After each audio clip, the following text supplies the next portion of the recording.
아멘. 은혜로운 찬양 감사합니다. 할렐루야. 아멘. 우리 서로 바라보면서 이렇게 인사 한번 나눴으면 좋겠습니다. 오늘 당신이 있어서 참 따뜻합니다. 아멘. 이제 화요일부터인가요? 이제 본격적으로 겨울 추위가 찾아온다고 합니다. 날이 많이 쌀쌀해졌는데 우리의 이 따뜻함이 또 우리 서로를 향한 사랑으로 우리를 더 따뜻하게 하고 또 우리의 마음을 새롭게 하는 은혜가 있기를 주님의 이름으로 축복합니다. 오늘 우리는 사랑이 헌신을 이끌 때라는 제목으로 함께 은혜 나누겠습니다. 여러분, 성 어거스틴에 대해서는 아마 한 번 이상은 다 들어보셨을 것입니다. 이 어거스틴은 학문과 철학에 아주 뛰어난 두각을 드러냈고 집도 부족함 없이 사는 사람이었습니다. 그는 자신의 그 지식과 또 자신의 삶의 자리에서 인생의 방향이 어디를 향해 있었는가? 쾌락과 욕망에 사로잡혀 있었습니다. 지식을 탐닉하고 또 그 지식을 가지고 사람들과 대화하며 함께 술을 마시고 또 그 욕망에 자신의 삶을 내어주는 것이 크게 불편하지도 않았고 오히려 즐거웠던 사람이었습니다. 그는 결혼하지 않고 동거하며 또 자식을 낳기도 했고 당시의 이단 사상이었던 만이교에 심취하여서 자신만의 진리를 찾으려고 애를 썼던 사람이었습니다. 자신만의 진리를 찾으려 애를 쓰다 보니 어떻습니까? 마음에 공허함이 가득하게 되었습니다. 그의 어머니는 그리스도인이었습니다. 어머니 모나카는 이 아들 어거스틴이 변화되어질 것을 위해 끊임없이 기도했습니다. 어거스틴은 육체적 쾌락과 이 영적인 갈등 사이에서 헤어나오지 못하고 있었고 그 어머니는 그 아들을 위하여 끊임없이 기도합니다. 삶의 거처를 옮겨 밀라노에서 암브로시우스라고 하는 주교를 만납니다. 거기서 설교 말씀을 들으면서 점점 하나님께서 우리에게 허락하신 진리가 무엇인지 깨닫기 시작합니다. 자신의 죄를 깨닫고 고뇌합니다. 그런데 그는 자신의 죄악된 모습과 또 하나님께서 원하시는 변화받는 삶, 변화된 삶 사이에서 끊임없이 갈등합니다. 왜 내가 이렇게 추구하는 이 영적 지식을 알아가고 있는데 나는 변하지 않을까? 내 마음은 왜 똑같을까 고민합니다. 그래서 그는 이렇게 고백합니다. 주님, 왜 지금이 아니고 나중입니까? 주교에게 가서 묻습니다. 왜 저는 뭔가 변화되어져야 할 것 같은데 왜 아무런 변화가 일어나지 않습니까? 주교는 말합니다. 하나님의 때가 있습니다. 분명 나중에 변화될 것입니다. 그 대답 앞에 주님을 향해 탄식합니다. 주님, 왜 지금이 아니고 나중입니까? 지금 변화되면 안 됩니까? 묻습니다. 자신의 힘으로는 결코 이 죄를 이길 수 없음을 그는 점점 깨닫습니다.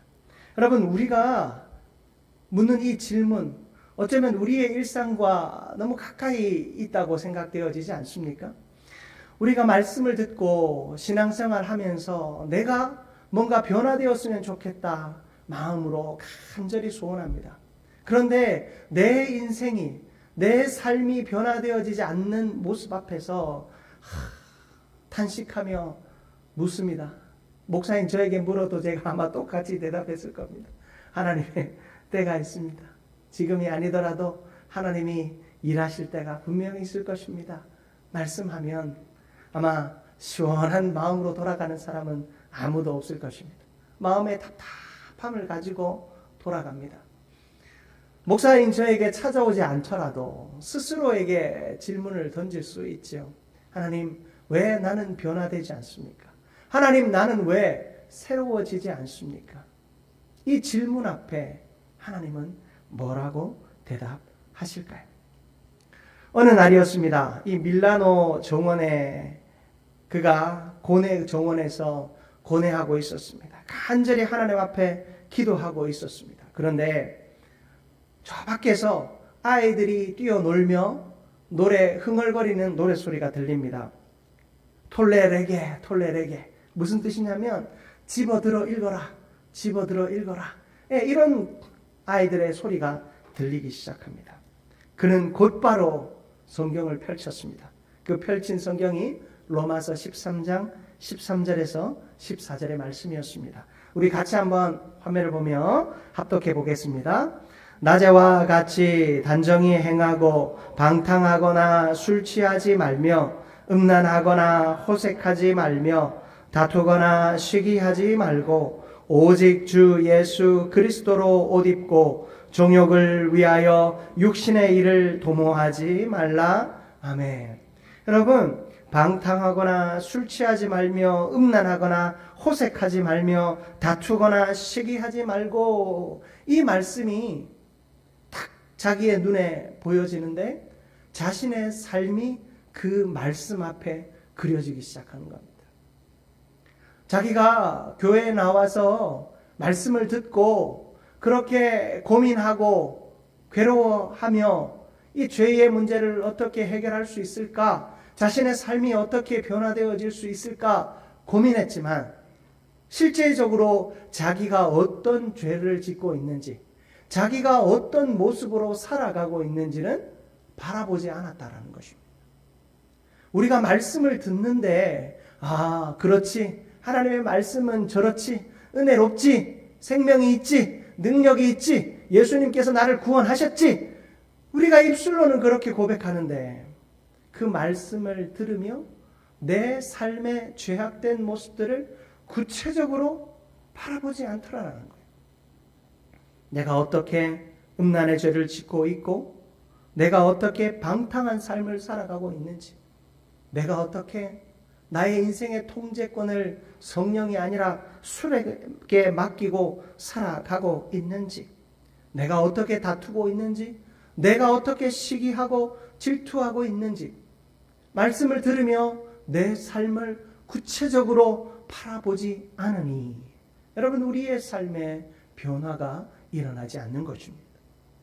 어거스틴이 이 로마서 13장 13절을 읽었을 때 하나님께서 그에게 말씀하셨습니다. 아니, 성령께서 이 말씀 주시기 위해 집어서 읽어라, 집어서 읽어라, 그 음성을 그에게 들려주신 것입니다. 그가 이 말씀을 들었을 때 평소에도 이 말씀을 보았지만 아무렇지도 않게 지나쳤습니다.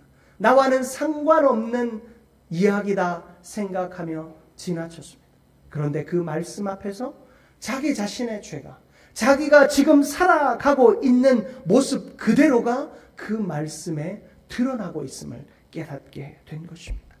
그리고 14절의 말씀에서 오직 주 예수 그리스도로 옷 입고 종욕을 위하여 육신의 일을 도모하지 말라.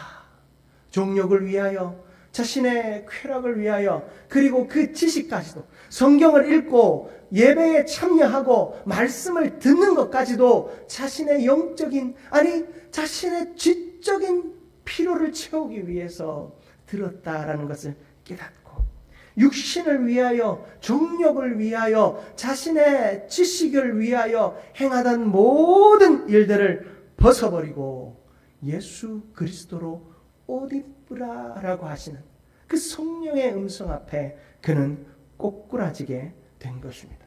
그는 결단하고 마음을 강하게 먹었습니다. 모든 죄악의 삶을 끊어냅니다. 동거관계도 끝내고 세속적인 욕망과 야망도 다 내려놓습니다. 그리고 세례를 받고 자신의 고향이었던 북아프리카로 돌아가 주교가 되었습니다. 그리고 오늘날 우리 기독 신앙의 정수가 되는 수많은 작품들을 기록하며 우리에게 예수 그리스도의 생명의 섭리, 하나님의 놀라운 생명의 사랑이 무엇인지 우리에게 가르쳐주는 일을 하게 되었습니다. 사랑하는 성도 여러분, 우리의 삶은 말씀 앞에 내 인생을 직면할 때, 말씀에 내 삶을 투영해 볼 때 비로소 능력이 되고 생명이 되는 줄 믿습니다. 여러분, 우리가 말씀을 들으러 나왔다면 내 삶 하나쯤은, 내 행동 하나쯤은 말씀에 비추어 보고자 하는 그 결단이 있어야 하지 않겠습니까? 여러분, 우리가 교회 가운데 나올 때 그냥 나오지 마시기 바랍니다.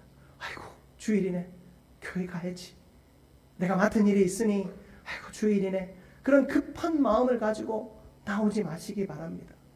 최소한 토요일이라면 우리의 삶을 돌아보고 회개하며 내 연약함, 나의 약함을 내일 주님 앞에 가지고 나아가야 하겠다라고 하는 그 결단을 가지고 우리가 나와야 할 줄 믿습니다.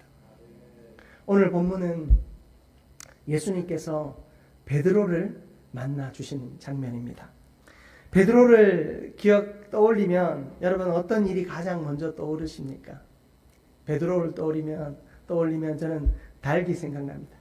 치킨을 먹을 때마다 베드로가 생각이 납니다. 여러분, 베드로는 자신이 있었습니다. 예수님 앞에서 믿음에 대한 자신이 있었습니다. 주는 그리스도시요 살아계신 하나님의 아들이시다라는 어느 누구도 할 수 없는 믿음의 고백을 하는 사람이었습니다. 예수님께서 네가 나를 3번 부인할 것이다 말씀하실 때 무슨 소리냐고. 예수님, 내가 예수님과 같이 죽겠습니다. 무슨 그런 말씀하십니까? 그런데 베드로는 어떠했습니까? 예수님이 십자가에 달리시기 전날 고초당하실 때 그 모습을 바라보며 예수님을 부인할 뿐만 아니라 저주하기까지 했습니다. 요한복음 18장 18절 말씀에 보면 그 베드로가 그곳에 있었던 장면을 소개합니다. 한번 같이 보십시다. 그때가 추운 고로 종과 아랫사람들이 불을 피우고 서서 쬐니 베드로도 함께 서서 쬐더라.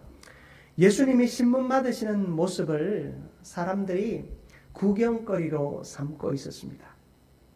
그냥 구경해도 되는데 날에 춥고 또 이 일이 좀 신문이 길어질 것 같으니까 그들이 불을 피웠습니다.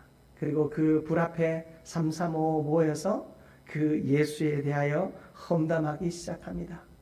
그 앞에 서 있던 한 여종이 이 베드로의 얼굴을 딱 살펴보니까 딱 예수님과 함께 설치던 사람인 것 같아 보였어요. 그래서 저 사람과 같이 있었던 사람 아니냐라고 하니 마음에 갑작스럽게 두려움이 찾아왔습니다. 자기 속에 믿음이 가득한 줄 알았습니다.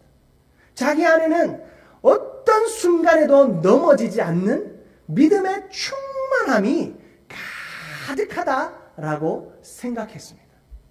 그런데 그 여종의 말 한마디, 너 저 사람하고 같이 있었던 사람 아니야? 그 말 한마디에 자신의 속에 아무것도 없다라는 사실을 비로소 발견하게 된 것입니다.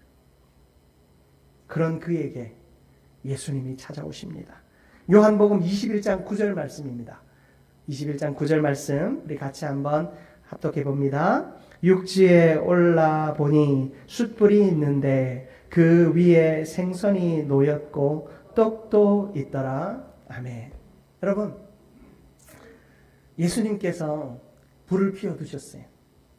그리고 그 불 위에는, 불 옆에는 같이 험담할 사람들을 세우지 않으시고 생선도 놓으시고 떡도 놓으셨어요. 그들이 주님 앞에서 함께 만찬을 즐길 수 있도록 주님이 준비하셨습니다. 요한복음 18장 18절에 나오는 불은 베드로를 위해 준비되어졌던 불이 아니었습니다. 그러나 요한복음 21장 9절에 이 불은 온전히 베드로만을 위해 준비하신 불이었습니다. 베드로는 그 종들과 함께 불을 쬐 때는 하나도 따뜻하지가 않았을 거예요. 그러나 오늘 예수님께서 그 앞에 불을 피워 두었을 때 그는 예수님의 따뜻함을 느끼게 되었습니다. 한편으로는 자기가 예수님을 부인했던 장면이 떠올랐을 겁니다. 아마 이 숯불만 봐도 트라우마 같은 게 생기지 않았을 거예요. 숯불만 봐도 자기가 그 예수님을 부인했던 장면이 생각나지 않을까요? 겁먹었던 자기 자신이 생각나지 않을까요? 아무것도 없는 자기 자신이 생각나지 않을까요? 그 숯불 앞에서 주님은 같이 험담할 사람을 세워주시지 않으셨습니다. 함께 먹을 것을 주셨습니다. 생선과 떡이었습니다. 여러분, 생선과 떡 하면 생각나는 사건이 있으십니까? 오병이어의 사건이 생각이 나죠. 오병이어의 사건에서 예수님께서 생선과 떡을 가지고 그 많은 무리들을 먹이신 이유가 무엇입니까? 그들을 불쌍히 여기셨습니다. 말씀을 사모하고 은혜를 사모하며 한자리에 모여서 배고픈지도 모르고 말씀을 들었는데 인간인지라 배가 고픕니다. 그들을 향해 예수님은 안타까운 마음이 들었습니다. 그들을 먹이고 싶으셨습니다. 그들의 육체의 필요를 채워주시고 싶으셨습니다. 말씀에 은혜 받으니 배가 하나도 안 고픕니다. 그거 다 거짓말입니다. 우리의 육신은 이 육신의 욕망이 있고 그 열망을 따라 살아갑니다. 하나님은 우리를 삶의 자리에 대하여 무시하지 않으셨습니다. 하나님은 우리가 예배가 가장 소중하고 이 영적인 삶이 가장 소중하다라고만 말씀하지 않으셨어요. 하나님은 언제나 우리를 이 땅에 세우셨고 이 땅에 뿌리 내리고 살아가는 우리가 이 땅에서 잘 살기를 원하십니다. 우리가 이 땅에서 잘 살게 하기 위해 주님은 불쌍한 마음이 있는 겁니다. 먹을 것을 주십니다. 일용할 것을 주십니다. 우리가 이곳에서 또 풍성하게 주신 것으로 주의 영광을 위해 사용할 수 있는 여유도 주십니다. 그리고 그 모든 일에 중심이 흔들리지 않도록 말씀을 주시는 것입니다. 예수님께서 베드로를 만나 주셨습니다.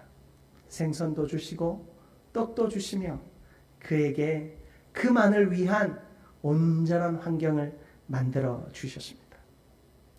사랑하는 성도 여러분, 베드로는 자신의 생업의 자리로 돌아왔지만 마음이 너무나도 무거웠을 것입니다. 원망도 들고 불편한 마음도 있습니다. 스승을 배반한 그런 약한 마음이 그에게 있었습니다. 복잡하고 두려운 마음이 그에게 있었습니다. 믿음 있는 줄 알았더니 그것이 착각이었다라는 사실을 뼈저리게 깨닫고 내가 지금까지 뭘 했지? 라는 그런 고민 가운데 그는 서 있었습니다. 무기력해졌고 아무것도 할 수 없다 여겨지는 그 순간을 그는 만나게 되었습니다. 그러나 여러분, 이때 예수님은 어떻게 찾아오셨습니까? 여러분, 우리가 첫 번째로 기억해야 할 것은 예수님은 사랑의 질문으로 우리의 중심을 확인하기를 원하십니다. 사랑의 질문으로 우리의 중심을 확인하기 원하십니다. 여러분, 오늘 우리가 읽은 15절부터 17절까지의 말씀에 예수님께서 3번이나 묻습니다. 네가 나를 사랑하느냐? 네가 나를 사랑하느냐? 묻습니다. 여러분, 우리가 참 주의 일을 위하여 열심히 일을 하고 또 신앙생활을 잘하기 위해 애를 씁니다.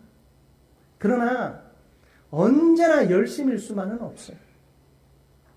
지쳐 있을 때가 있고 또 쓰러져 있을 때가 있고 심지어 무너져 있을 때가 있습니다.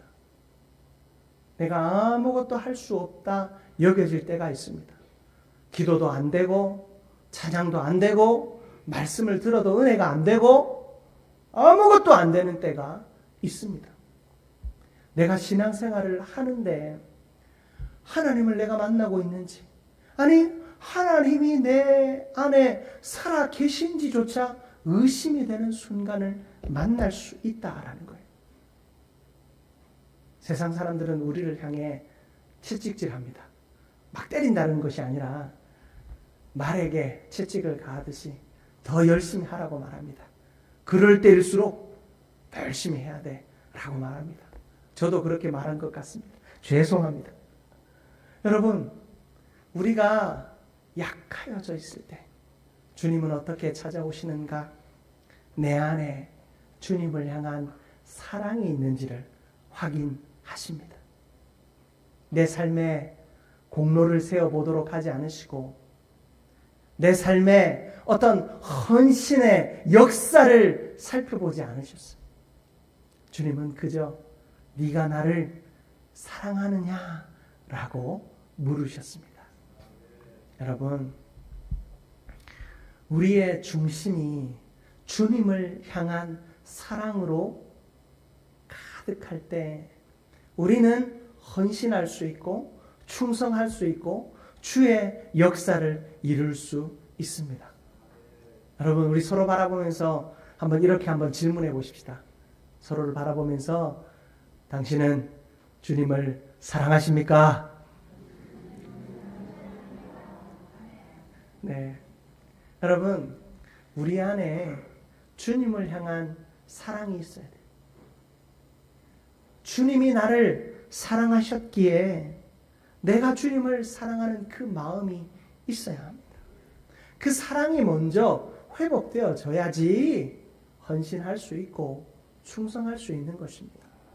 여러분, 우리가 이 2024년을 이제 마무리하며 벌써 2024년이 끝나갑니다. 여러분, 우리 안에 예수님의 사랑이 있는지를 살펴보십시다. 이제 12월 첫째 주부터 4주간 성탄절을 준비하면서 그 예수님의 이 땅에 오심을 이 설교 시간을 통해 살펴볼 거예요. 여러분, 우리가 그 말씀을 들으며 앞으로 4주 동안 평생이어야 되지만 여러분, 우리 안에 주님을 향한 사랑이 있는지를 살펴보십시다. 사랑이 식어졌다면 그게 큰 문제예요. 주님은 우리에게 묻습니다. 네가 나를 사랑하느냐? 네가 나를 사랑하느냐? 네가 나를 사랑하느냐? 예수님께서 우리를 향하여 사랑을 확인하고자 하실 때, 예, 주님, 내가 주님을 사랑합니다. 예, 주님, 제가 주님을 너무 사랑합니다. 예, 주님, 제가 세상 무엇보다도 주님을 사랑합니다. 이렇게 고백할 수 있는 저와 여러분들 되시기를 주님의 이름으로 축복합니다. 두 번째로 우리가 알아야 할 것은 예수님의 사랑이 우리를 먼저 붙드셨다라는 사실을 기억해야 합니다. 오늘 베드로를 향해 찾아오셔서 물으신 분도 예수님이셨습니다. 베드로가 예수님을 향해 예수님, 이런 나라도 사랑하시겠습니까? 묻지 않으셨어요. 예수님은 그저 베드로를 찾아오셔서 네가 나를 사랑하느냐? 먼저 물으셨습니다. 이미 예수님의 사랑은 어디에서 확인됩니까? 베드로를 위해 피워두신 숯불과 그 곁에 두신 물고기와 떡이 바로 예수님의 사랑의 대답이었습니다. 여러분, 예수님은 우리에게 무언가를 받으시고 우리를 사랑하지 않으셨습니다. 예수님은 그저 아무 자격이 없는 우리에게, 예수님을 몰라서, 아니 알아도 예수님을 미워했던 사람에게 찾아오셨습니다. 바로 저와 여러분에게 예수님이 찾아오신 것입니다. 여러분, 예수님은 우리에게 먼저 찾아오셨습니다. 요한일서 4장 19절 말씀입니다. 요한일서 4장 19절 말씀 우리 같이 한번 합독합니다. 우리가 사랑함은 그가 먼저 우리를 사랑하셨음이라. 아멘. 여러분, 어거스틴이 자신의 삶에서 왜 지금이 아니고 다음입니까? 물을 때 그가 깨닫지 못했던 것이 무엇이냐? 바로 주님의 사랑 아니겠습니까? 주님의 사랑을 깨닫지 못하니 세상 것이 너무나도 즐겁고 행복합니다. 그것을 쾌락으로 누리고 있지만 육신의 쾌락이라 깨닫지 못합니다. 당연한 것이라 생각합니다. 세상 누구나 누리는 것이라 생각합니다. 그것이 그저 나의 삶의 한 부분이라고 생각합니다. 여러분, 반복되는 죄가 왜 무서운지 아시죠?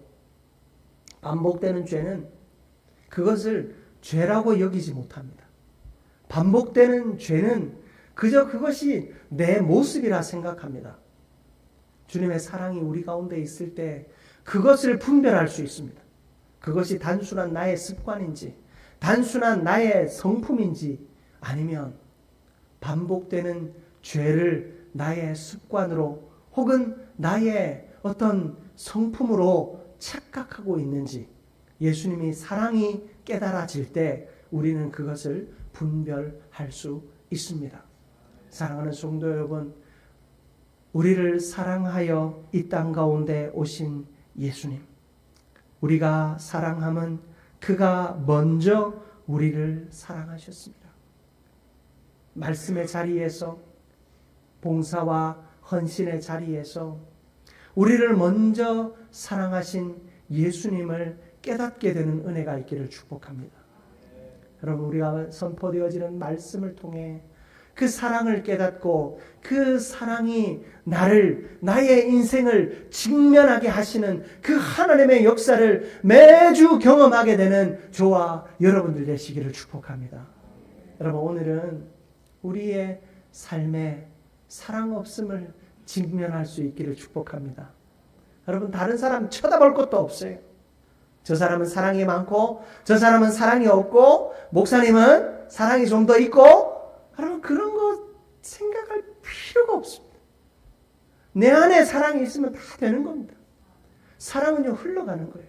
흩어지는 거예요. 우리가 지난주에 우리가 모았던 것을 이 흩어내는 퍼포먼스를 하면서 우리의 사랑이 흩어져야 함을 우리가 깨닫지 않았습니까? 사랑은 다른 데서 오는 거 아니에요. 주님이 나를 먼저 사랑하셨으므로 내 안에 사랑이 흘러가야 하고 흩어져야 합니다. 그러므로 오늘 이후로 그런 말 하는 분 아무도 없기를 바랍니다. 아무개는 사랑이 있고 없고, 여러분, 그런 말 하는 사람 아무도 없기를 바랍니다. 왜? 내 안에 사랑이 있으면 사랑이 흘러갑니다. 여러분, 우리 안에 예수 그리스도의 사랑을 먼저 회복하는 저와 여러분들 되시기를 주님의 이름으로 축복합니다. 기도하겠습니다. 사랑과 은혜가 충만하신 하나님, 나의 믿음이 약하여지고 우리의 헌신의 모양이 약하여질 때, 우리의 예배가 약하여지고 우리의 찬양이 약하여질 때, 하나님, 내가 이유를 다른 곳에서 찾았습니다. 하나님을 원망했습니다. 용서하여 주옵소서.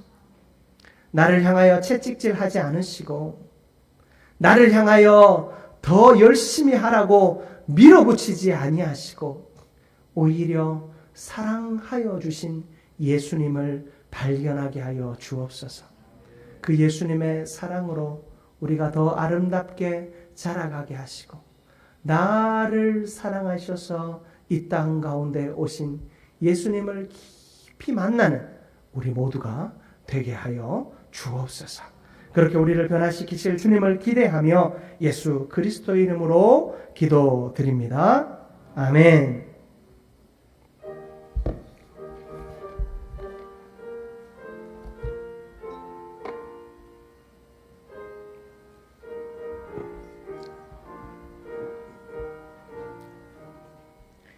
내 맘과 정성을 다하여서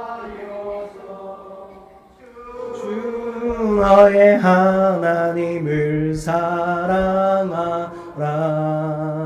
내 몸을 아끼고 사랑하듯 형제와 이웃을 사랑하라. 주께서 우리에게 명하시니 그 명령 따라서 살아가리. 널 미워 해치는 원수라도 언제나 너그럽게 사랑하라. 널 핍박하는 자 위에서도 신실한 마음으로 복을 빌라. 주께서 우리에게 명하시니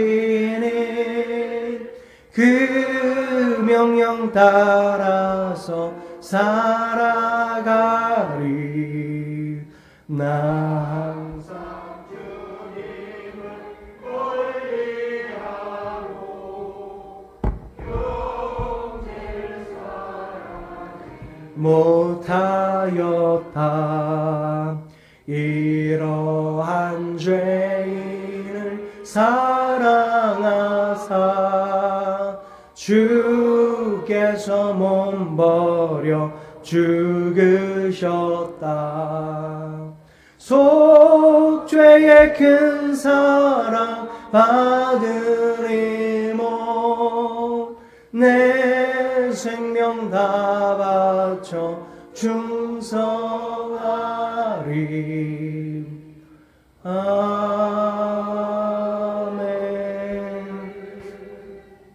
사랑과 은혜가 충만하신 하나님, 너무나도 감사합니다. 우리를 사랑하셔서 오늘도 변함없는 은혜 가운데 부르시고 말씀을 들으며 주님이 나를 먼저 사랑하셨다라는 사실을 직면하게 하여 주심에 감사합니다. 하나님, 사랑함으로, 주님을 사랑함으로 세상의 것을 다 뿌리치고 주님의 말씀 앞에 주의 영광을 위하여 살아가게 되는 우리 모두가 되게 하여 주옵소서. 하나님, 그 결단을 가지고 주 앞에 귀한 예물을 올려드립니다. 하나님께서 이 모든 예물 받으시고 갑절의 은혜와 만배의 복으로 갚아 주옵소서. 우리의 삶의 풍성함으로 채워주시되 하나님, 이 물질이 하나님의 것이므로 이것을 내 쾌락을 위해 쓰지 않게 하시고 내 욕망을 위해 쓰지 않게 하여 주옵소서. 넉넉하게 주신 것 주의 영광을 위하여 사용하며 하나님의 나라를 위하여 사용할 수 있는 우리가 되게 하여 주옵소서. 하나님, 또한 하나님께서 우리 모두에게 헌신의 삶을 허락하여 주심에 감사합니다. 하나님, 우리의 모든 자리마다 하나님의 은혜가 풍성하게 임하게 하여 주시고 헌신하는 자에게 베풀어 주시는 사랑의 은혜를 날마다 맛보는 우리 성도들 다 되게 하여 주옵소서. 또 영유치부부장을 추가로 임명하였습니다. 또 12월 예배위원을 세웠습니다. 하나님, 이들 하나님께서 다 기억하여 주셔서 이들이 헌신하며 충성할 때 이들의 삶을 통해 하나님의 능력이 나타나게 하여 주시고 하나님의 살아계신 역사가 이들의 헌신을 통해 우리 한민교회에 일어나게 하여 주옵소서. 그래야 우리 한민교회가 더 부흥하고 성장하며 놀라운 은혜의 역사 경험하게 하여 주옵소서. 또 감사한 마음으로 또 자녀의 결혼 감사하여 떡을 나눈 손길도 있습니다. 또 식당에서 봉사하며 성도들을 기쁨으로 먹이기 위하여 애쓴 자들이 있습니다. 여러 모양으로 하나님 교회를 위해 헌신하는 자들이 있습니다. 하나님, 또 우리 유초동부시를 또 그 환경을 개선하기 위하여서 하나님 밤낮으로 나와 헌신하며 애쓴 우리 사랑하는 성도들 있습니다. 교회를 깨끗하게 치우고 또 정돈하고 청소하며 하나님 온 마음을 다해 교회 사랑하는 손길도 있습니다. 하나님, 다 기억하여 주시고 저들의 인생 가운데 하나님의 갑절의 은혜로 갚아 주옵소서. 하나님의 놀라운 역사들이 저들의 인생 가운데 나타나므로 하나님 그 감사와 감격으로 주의 나라를 위해 교회를 위해 더 충성하는 기쁨이 있게 하여 주옵소서. 하나님, 우리 사랑하는 성도들 간절한 마음으로 예배에 나옵니다.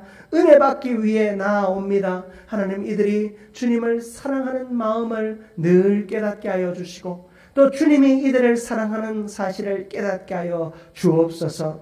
그 사랑으로 이들이 날마다 새로워지는 역사 경험케 하여 주옵소서. 우리의 모든 것 받으셔서 앞으로의 한 주간의 삶과 또한 우리의 모든 인생 속에 친히 사랑의 주인 되어 주실 것을 믿사오며 이 모든 우리의 소원 다 들으신 줄 믿사옵고 예수 그리스도의 이름으로 축복하며 기도드립니다.